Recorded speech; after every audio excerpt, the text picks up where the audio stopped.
Olá, meu nome é Lúcio Tipaldi, sou advogado especializado em planejamento familiar e você está no canal Holding Sem Segredos. E hoje o assunto de hoje é quem são meus herdeiros, como é que se define a herança, são algumas regrinhas práticas para você entender de uma forma mais eficiente, até para você poder planejar aquilo que você quer fazer com relação ao seu futuro e o futuro da sua família. Bem, primeiramente, nós temos que entender que existem aqueles herdeiros que a gente chama de necessário ou também se entenda como legítima. Ou seja, existe uma regra na lei brasileira atual que determina que 50% do meu patrimônio ele tem que ser destinado obrigatoriamente aos meus herdeiros necessários. E quem é que são os meus herdeiros necessários?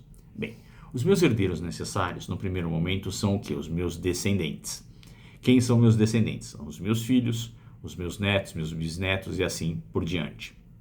Lógico que, se eu tenho filhos, afastam os netos, com exceção de eu ter tido um filho que morreu ou faleceu antes de mim. Então, ou seja, digamos que eu tenha 4 filhos, um deles tenha falecido e ele tenha deixado filhos, ou seja, meus netos. Nesse caso específico, nós vamos trabalhar com aquela regrinha.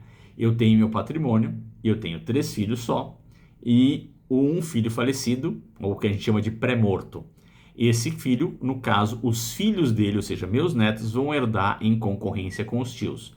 Então vamos dizer que eu só tenho os meus filhos como herdeiros, então no caso eu teria 4 filhos, então eu teria o quê? Uma divisão por 4, sendo que esse filho pré-morto, digamos que tenha deixado 2 filhos. E aí, nesse caso, cada um dos meus outros filhos receberia 1/4 da herança e esses netos, filhos do meu filho que já faleceu, receberiam 1/4, 1/8 do patrimônio cada um. Tá? Somando os dois, daria 1/4, que seria parte do respectivo pai. Isso tudo, é lógico, só vai valer se eu não tiver companheiro, companheira, uma esposa ou um esposo. Por quê? Dependendo do tipo de regime de casamento, o cônjuge, o companheiro, também herdam. E aí lembre-se que você não precisa nem ser casado legalmente, a sua união estável não precisa necessariamente estar registrada, ou seja, desde que se comprove que existe a união estável e ela é válida, vai ser aplicada para fins de herança. Tá? Lógico, aí nós vamos ter as regrinhas de regime de casamento que vão afetar um pouquinho se esse cônjuge é ou não é herdeiro na sua herança. Então vamos lá. Se você casou ou tem um pacto antinupcial de comunhão universal de bens, essa regrinha era muito usada no passado, antes da lei do divórcio. Depois dos anos 70, fim de 77, 80, já começa a ter, a regra geral começa a ser o quê? O casamento da comunhão parcial de bens. Ou seja, tudo que eu tinha antes do casamento, da união, era meu, e o que você tinha antes era seu, o que a gente chama de bens particulares. Depois da união, né, do casamento em si, esses bens passam a ser bens comuns. Então, quando a gente fala de herança, a gente trabalha com bens comuns e bens particulares. Bens comuns são aqueles que foram adquiridos em conjunto com os cônjuges. E aí, quando eu falar de cônjuge, entendo também companheiros. E os bens particulares são aqueles que eu adquiri antes. Então, eu já adquiri antes esse bem, então ele é meu. E aí nós vamos ter os regimes de casamento que vão interferir se esse companheiro, companheira é ou não é herdeiro. Bem, se for uma comunhão universal, ele não vai ser herdeiro, porque ele vai ser meio. Porque na comunhão universal, já expliquei isso para vocês em outros vídeos, tudo que é seu é do outro. Então, e tudo que é do outro é seu, inclusive heranças. Heranças, doações, ou seja, o patrimônio é um só. Então, se esse patrimônio é um só, vamos pensar em 100%, 50% é seu, 50% é do seu companheiro ou companheira.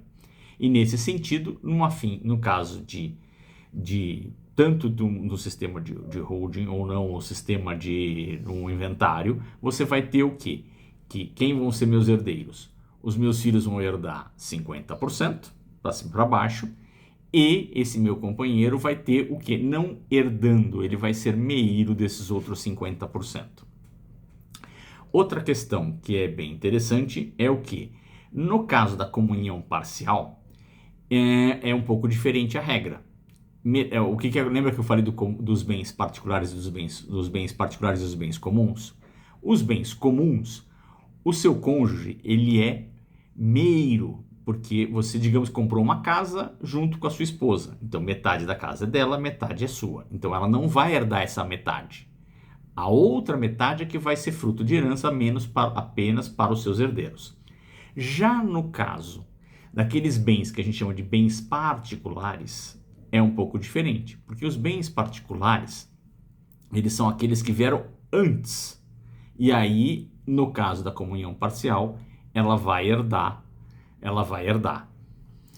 Por quê? Porque ela passa a concorrer com os seus filhos.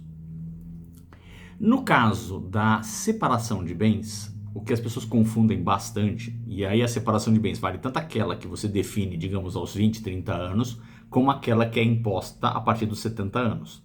Entenda que ela é imposta, mas ela não é mais, digamos assim, obrigatória. Se eu tenho 70 anos e eu não concordo com essa regra, eu faço um pacto antinupcial e determino uma regra diferente. O que vale para qualquer outro regime de casamento que você queira. Quando você tem um regime de casamento, mesmo na união estável, você pode definir um novo sistema através de um pacto antinupcial. Nesse caso, ela também é sua herdeira, seu herdeiro. Por quê? Não vamos confundir. Separação de bens é uma regra que vale se hoje eu me separo da minha esposa e nós temos esse regime, o que é meu, o que é dela é dela. Essa regra vale enquanto nós estamos vivos. A partir do momento que um dos dois venha a falecer, essa regra desaparece e ela passa a ser herdeira em concorrência com os seus herdeiros. Então nós temos sempre os filhos e também nós temos o cônjuge como herdeiros, tá? Existe uma discussão que o cônjuge deixar de ser herdeiro, mas isso é uma discussão para um outro vídeo, se passar alteração no Congresso Nacional, que a gente sabe que nunca sabe o que vai acontecer lá.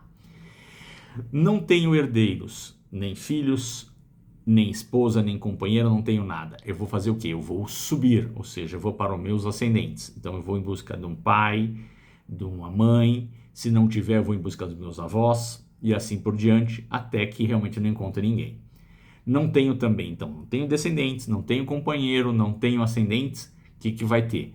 Eu vou ter o quê? Os colaterais. Quem são os colaterais? Os colaterais têm uma série de regrinhas que eu vou explicar num vídeo específico sobre eles, mas quem são os meus colaterais? São os meus tios, os meus primos, os meus sobrinhos, e aí vai ter uma determinação até certo grau, mas lembrando que eles não são herdeiros necessários, eles são herdeiros, porque eu não tinha os herdeiros necessários.